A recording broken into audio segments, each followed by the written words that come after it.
अस्सलाम वालेकुम। तो आज हम बनाएंगे चिकन स्टिक्स। ये बहुत ही पॉपुलर स्ट्रीट फूड है और बहुत ही आसान सी रेसिपी है। और ये बाहर से बहुत ही क्रिस्पी और अंदर से बहुत ही जूसी है। तो वीडियो को पूरा ज़रूर देखिएगा। मेरे चैनल को लाइक शेयर और सब्सक्राइब करना मत भूलिएगा। तो चलिए शुरू करते हैं।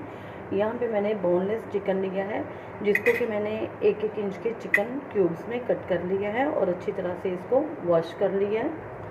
700 ग्राम मैंने चिकन लिया है और इसमें सबसे पहले हम डालते हैं 1 टेबलस्पून लहसुन और अदरक का पेस्ट। और इसके बाद हम डालेंगे 3 से 4 टीस्पून जो है वो पुदीना, सब्ज़ मिर्च और लहसुन का पेस्ट है। इसको हमने अच्छी तरह से ग्राइंड कर लिया, मोटा मोटा ग्राइंड कर लिया इसको। नमक हम ऐड कर लेंगे चिकन के हिसाब से। तो इसमें मैं डाल रही हूँ तकरीबन 1 टीस्पून नमक, 1 टीस्पून लाल मिर्च पाउडर,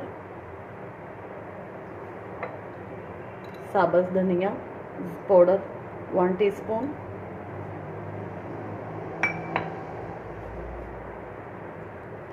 ज़ीरा पाउडर 1 टीस्पून भर के, हाफ टीस्पून गरम मसाला पाउडर,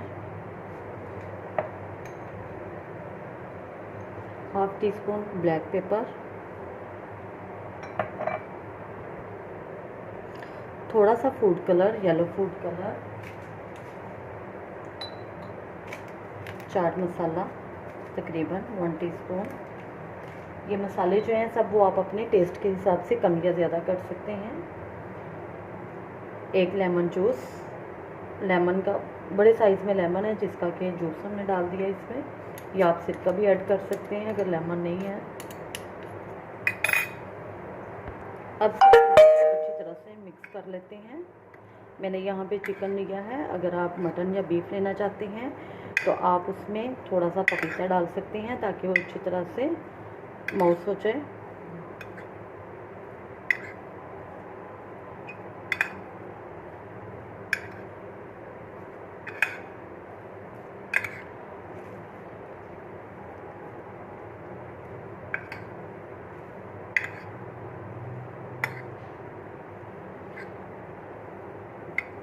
मैंने इसको अच्छी तरह से मिक्स कर लिया है और इसको ओवरनाइट जो है वो मैरिनेशन के लिए रखेंगे। अगर आप इसको जल्दी बनाना चाहते हैं तो कम से कम 3 से 4 घंटे इसको मैरिनेशन के लिए दें।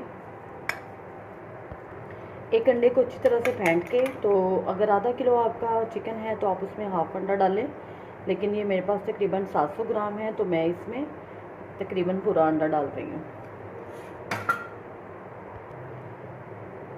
2 टेबलस्पून हम इसमें कॉर्नफ्लोर, मैदा या चावल के आटे के डाल देंगे ताकि इसकी कोडिंग जो है ना वो अच्छी तरह से हो सके।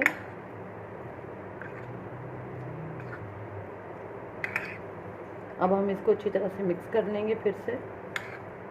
जी, तो बस ये तैयार हो चुका है। और अब ये मैंने स्टिक्स ली हैं, इन स्टिक्स को मैंने पानी में डिप कर दिया था।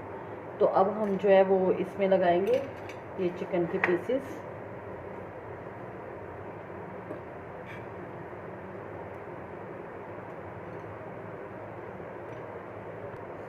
अज़ान का टाइम हो गया था इसलिए मैंने स्टिक्स बनानी शुरू कर दी थी। इस तरह से आप इसको स्टिक में लगाएं और थोड़ा सा इसमें डिस्टेंस रखें ताकि ये अच्छी तरह से फ्राई हो सके। इस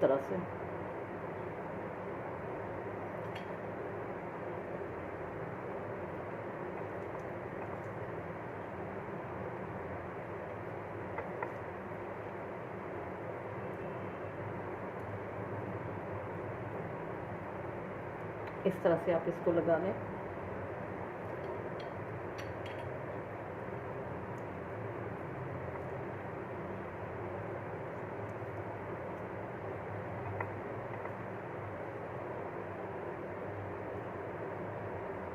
जी, तो ये स्टिक्स जो हैं वो हमारी सारी रेडी हो चुकी हैं और अब हम करते हैं नेक्स्ट प्रोसीजर इसका। तो ये मैंने लिए हैं ब्रेड क्रम्स में इसकी कोडिंग करते हैं। इस तरह से मैं एक स्टिक को जो है वो ब्रेड में लगा दूँगी अच्छी तरह से। एग हमने नहीं लगाया क्योंकि वो हम पहले इस पर लगा चुके हैं, तो इस वजह से इसकी कोडिंग जो है वो अच्छी तरह से हो जाएगी। इस तरह से हम इसको लगा लेंगे। जो मसाला बचा था वो भी मैंने इसके ऊपर ही लगा दिया था।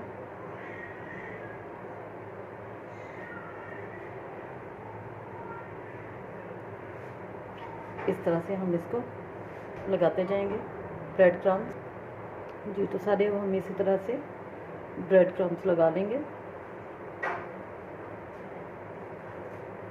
अच्छी तरह से। आप इसको फ्रीज़ भी कर सकते हैं, आप इसको फ्रीज़र में रख दें। जब ये हार्ड हो जाए 2-3 घंटे में, तो आप इसको एयर टाइट बंद कर लें।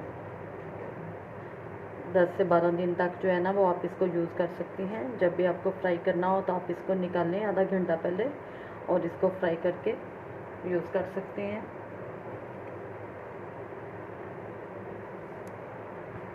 जी ये तो जो है वो कोटिंग करने के बाद हमारा रेडी हो चुका है। तो अब हम इसको करेंगे फ्राई। यहाँ पे मैंने ऑयल को अच्छी तरह से गर्म कर लिया है, लेकिन इतना गर्म इसको नहीं करना कि इसमें से धुआं निकलना शुरू हो जाए। आपने ऑयल को गर्म करने के बाद फ्लेम को स्लो कर देना है और फिर उसके बाद हम इसमें डालेंगे चिकन टिक्का। और सिर्फ इतना डालेंगे जितना कि इसमें पूरा आ जाए, ओवरलोड हम इसको नहीं करेंगे। ये झाग इसमें से इसलिए आ रही है कि हमने इसमें अंडा लगाया है। अगर आप अंडे की सफ़ेदी खाली लगाएंगे तो फिर इसमें से इतनी झाग नहीं आएगी। इसको हम 2 से 3 मिनट बिल्कुल भी हिलाएंगे नहीं, इसमें चम्मच नहीं चलाएंगे, इसलिए कि इसकी कोटिंग जो है वो ऊपर से उतरे ना। 4 से 5 मिनट के बाद मैं इसकी साइड चेंज कर रही हूँ और ये देखो माशाल्लाह से कितना अच्छा इस पर कलर आ चुका है।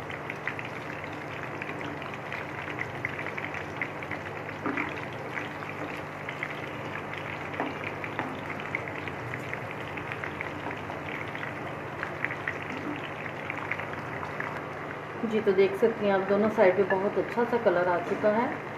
तो अब हम इसको निकालती हैं अच्छी तरह से, इस तरह से इसको प्रेस करके, ताकि सारा ऑयल जो है वो इसका ड्रेन हो जाए। लास्ट वाला 1 से 1.5 मिनट जो है वो हमने फ्लेम पर हाई करके इसको फ्राई करना है, ताकि इस पर कलर अच्छा सा आ जाए। आप इसको ज़रूर ट्राई कीजिएगा, बहुत ही मज़े की ये चिकन स्टिक्स बनती हैं।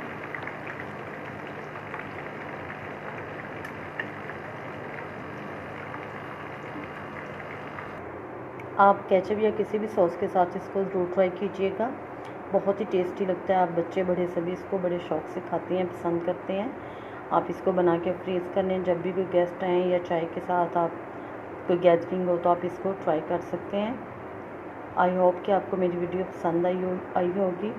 तो आप मेरे चैनल को लाइक शेयर और सब्सक्राइब करना मत भूलिएगा। दुआओं में याद रखिएगा। अल्लाह हाफ़िज़।